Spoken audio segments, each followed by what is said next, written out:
Olá, Nídia Saraiva para os que não me conhecem, e o objetivo hoje é falar sobre plágio e citação direta e citação indireta.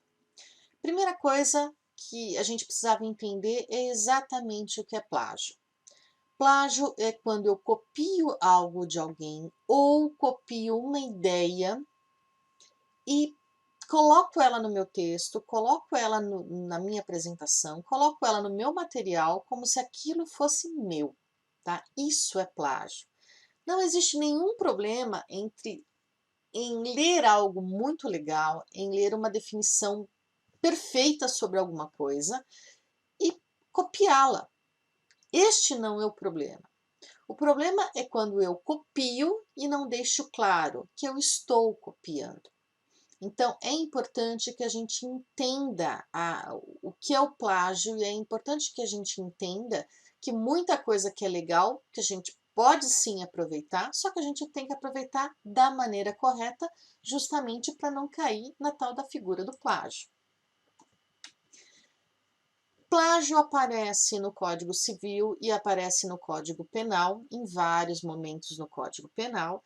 Aqui eu peguei o artigo 184, eu retirei as punições, punível inclusive com prisão, essas informações eu tirei, por isso a adaptação que eu coloquei ali em cima, mas a gente nota que parágrafo 1º, parágrafo 2º, 3º e 4º, ele fala, são 4 situações de punição, e ele fala sempre, olha, parágrafo 1º, se a violação consistir em reprodução total ou parcial, com intuito de lucro direto ou indireto, por qualquer meio ou processo de obra intelectual, interpretação, execução ou fonograma, sem autorização expressa do autor, do artista, intérprete, executante, produtor, conforme o caso, ou de quem os represente, e por aí vai. Então, você copia tanto a determinada coisa na íntegra, quanto a ideia, tá? Se você teve algum tipo de benefício com isso, tá? Você cai no Código Penal, isso é plágio. E aí eu peguei 2 exemplos, 2 matérias que estão disponíveis na internet, tá aí o link, tá? Então tranquilamente vocês podem acessá-la e ler a matéria inteira.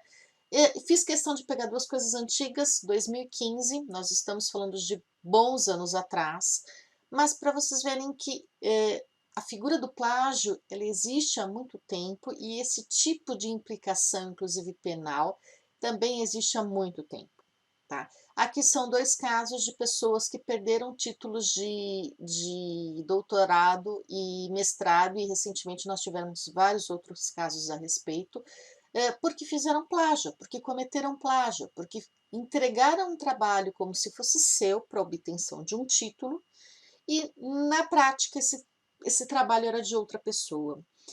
Um deles, inclusive o primeiro dessa professora da UFMJ, é muito interessante, porque pegaram sem querer, tá? Ela já tinha o título, já era considerada doutora, ela já tinha o título de doutora. A autora inicial, ela teve alguém que chegou para ela e falou assim: olha, como esse material é muito semelhante ao teu, essa pesquisa é muito semelhante à sua. E quando ela leu, ela falou: não, isso não é semelhante, esta é a minha pesquisa.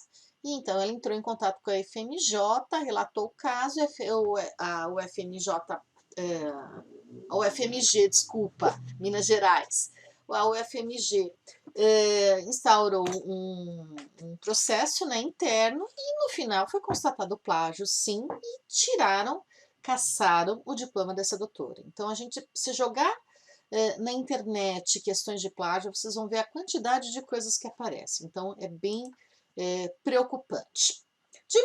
Da maneira como eu gosto de explicar, de maneira prática, como é que a gente faz para não cair no plágio, tá? Eu vou recorrer a um trecho de um livro que hoje está em domínio público, tá? Um livro bem legal, se quiserem ler, baixem na internet.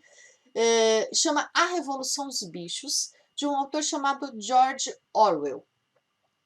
O trecho deste livro é o livro que conta que os bichos de determinada granja resolveram tomar a granja, resolveram tomar lá o sítiozinho e eles resolveram administrar o sítiozinho. Então, lá no finalzinho do livro, tem um trecho que é este que eu recortei, é cópia, tá? Eu escaneei do livro.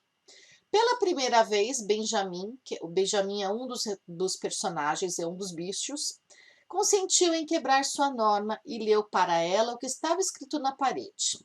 Nada havia agora, senão um único mandamento dizendo: todos os animais são iguais, mas alguns animais são mais iguais do que os outros. Este é o trecho do livro que nós vamos utilizar como exemplo. Primeiro, uma citação direta. Eu tenho uma citação direta todas as vezes que eu copio um trecho, tá? Então, eu copiei, tá igualzinho, isso é uma citação direta. Ela é curta porque ela tem até 3 linhas, tá? Então, uma citação direta curta tem até 3 linhas. Se eu fosse pegar esse trecho do livro que eu acabei de ler para vocês e transformá-lo numa citação direta curta, ele poderia ficar assim. O personagem Benjamin do livro A Revolução dos Bichos leu o que estava escrito na parede do celeiro da granja. Abre aspas. Todos os animais são iguais, mas alguns animais são mais iguais do que os outros. Fecha aspas.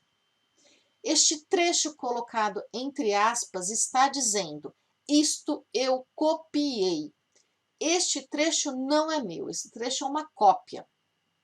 E aí, para que eu não faça um plágio, além de colocar o trecho entre aspas, eu tenho que dizer de quem eu copiei. Então, eu vou abrir parênteses, escrever Orwell, tá? Que é o sobrenome do autor, em letras maiúsculas, vírgula, 2015, que é o ano do livro que eu li para retirar esse texto, vírgula, e a página onde isso está escrito. Então, neste caso, P de página, P 81. Então, este trecho que eu acabei de colocar entre aspas está na página 81. Fecha parênteses. Outra possibilidade é uma citação direta longa, ou seja, uma citação direta, eu estou copiando direitinho, igualzinho, longa, porque ela tem mais de 3 linhas, tá? Se eu fosse usar todo aquele trecho do livro que eu escaneei, que eu mostrei para vocês, para construir uma citação direta longa, eu poderia fazer assim. A mudança nos mandamentos da granja foram relatadas pelo personagem Benjamin. 2 pontos. A partir desses 2 pontos, eu vou copiar o que está no livro. Como tem mais de 3 linhas, eu vou ter que fazer uma citação direta longa. E a primeira coisa que eu vou fazer é recuar da margem esquerda 4 centímetros. Tá? Então, esse texto vai ficar para dentro do meu texto 4 centímetros. Além disso, ele vai estar numa letrinha um pouquinho menor do que todo o meu texto. Em geral, a gente usa para o texto letra tamanho 12.